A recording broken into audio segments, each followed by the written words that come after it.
I haven't relapsed in drugs and alcohol.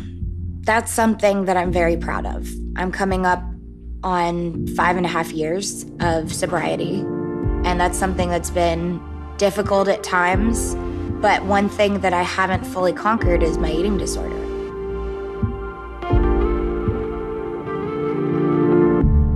You're having trouble right now? What's going on? It's so weird to talk about this on camera.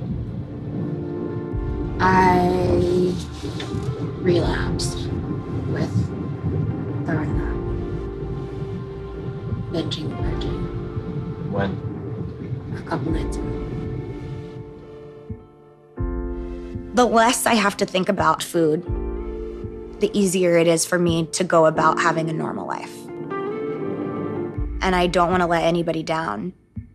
So when I do have moments where I slip up, I feel very ashamed. What started the relapse was missing Wilmer. This is the longest you've gone without being in a relationship. You're not the only one who have been through a 6-year relationship and break up and question it and then not know how to be alone. Well, like, that's one of the reasons why we broke up, is because I've never been alone. When I was in a relationship with Wilmer, I went 3 years without purging. And when we broke up, that's one of the first things I did.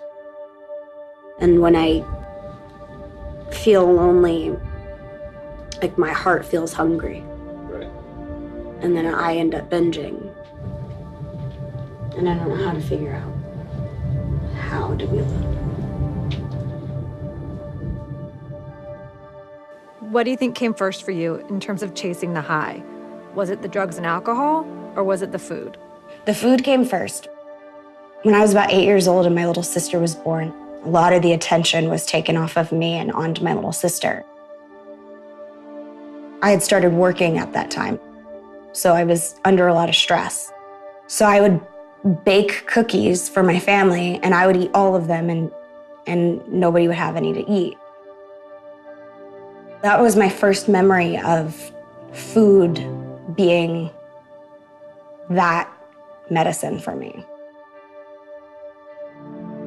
When I was 12, I was bullied. I developed a social anxiety where I didn't trust other girls my age. Then one day, this girl who was popular started saying Demi should kill herself. She should slit her wrists. And it resulted in a suicide petition that got passed around. And she had other classmates sign it. I mean, there was this core group of girls who were, honestly, in my eyes, pure evil. And when I asked them why, nobody could give me a specific reason why they were treating me the way they were. I had no friends. I was alone. So I went off of what they were calling me, which was a whore and being fat. I called my mom on my cell phone and I said, I'm done, I can't do this anymore, pick me up. She picked me up from school, and that's when my eating disorder developed. One day, I found a copy of her diary. Demi had drawn a picture of what she perceived herself to look like. Heavy. And then she drew a picture on the next page and said, this is what I need to look like to be a star. This was like a collage that I made when I was younger. And it's actually kind of sad for me because a lot of the people in here are underweight, and I wanted to be I wanted to be like them. That was kind of the chic look back then. Yeah, I've got Amy Winehouse in there that I looked up to and I wanted to be so badly. I wanted to be as thin as her. I wanted to sing like her. I wanted to be just like her. The collages on her wall and the pictures, and the models. This isn't what you need to aspire to be like. This is not healthy. I never thought to say those things to her because I didn't know myself. My desire for perfection, I think I've always been that way.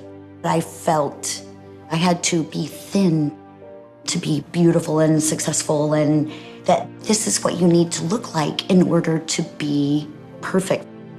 I may have passed that along to my kids, that wanting everything to be perfect and need to be thin and beautiful to be successful. Food is still the biggest challenge in my life, and it controls. I don't want to give it the power to say that it controls my every thought, but it's something that I'm constantly thinking about. Body image, what I'm gonna eat next, what I wish I could be eating, what I wish I didn't eat. You know, it's just constant. It's exhausting. Like, I get envious towards people that don't struggle with an eating disorder, just because I feel like my life would be so much easier. Everybody has their own path in recovery. For me, it's about going to therapy, working my program, and having an honest relationship with myself and the other people around me.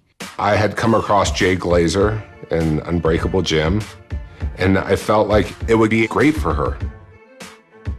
Because Demi had just broken up with Wilmer, and she didn't have a lot of friendships. She didn't have a community. The workout before that was super tough. Yeah. You hear a girl crying, it's me. The gym really helps. And I know that I would be in a very dark place without it. When you're getting one, you're coming right back. Come on. Nice.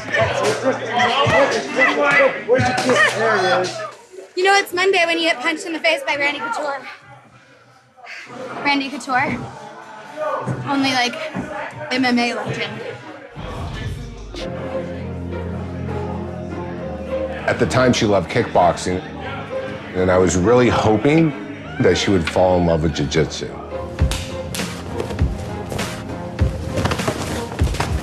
Insist.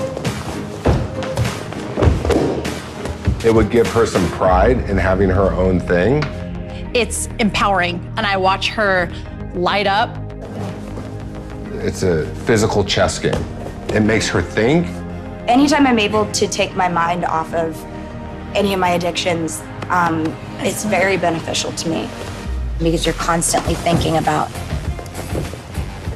what the next move is, the technique, the strategy. And also there's a reward system that takes many, many, many years to get through. Excellent.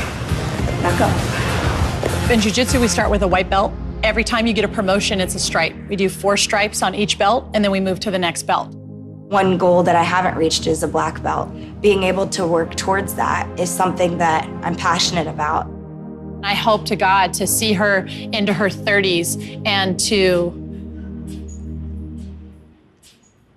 put a black belt around her waist one day. Good job. Get a drink. Working out is a form of meditation to me, because I'm not focused on anything in my head. It can transport you to a totally different place.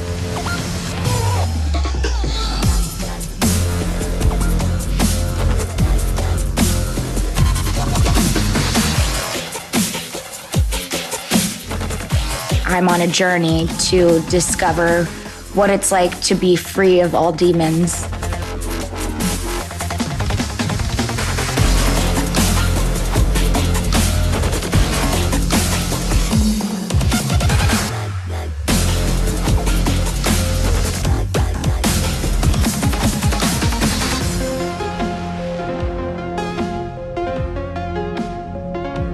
Your first stripe on the Demi, before, you couldn't talk about weight.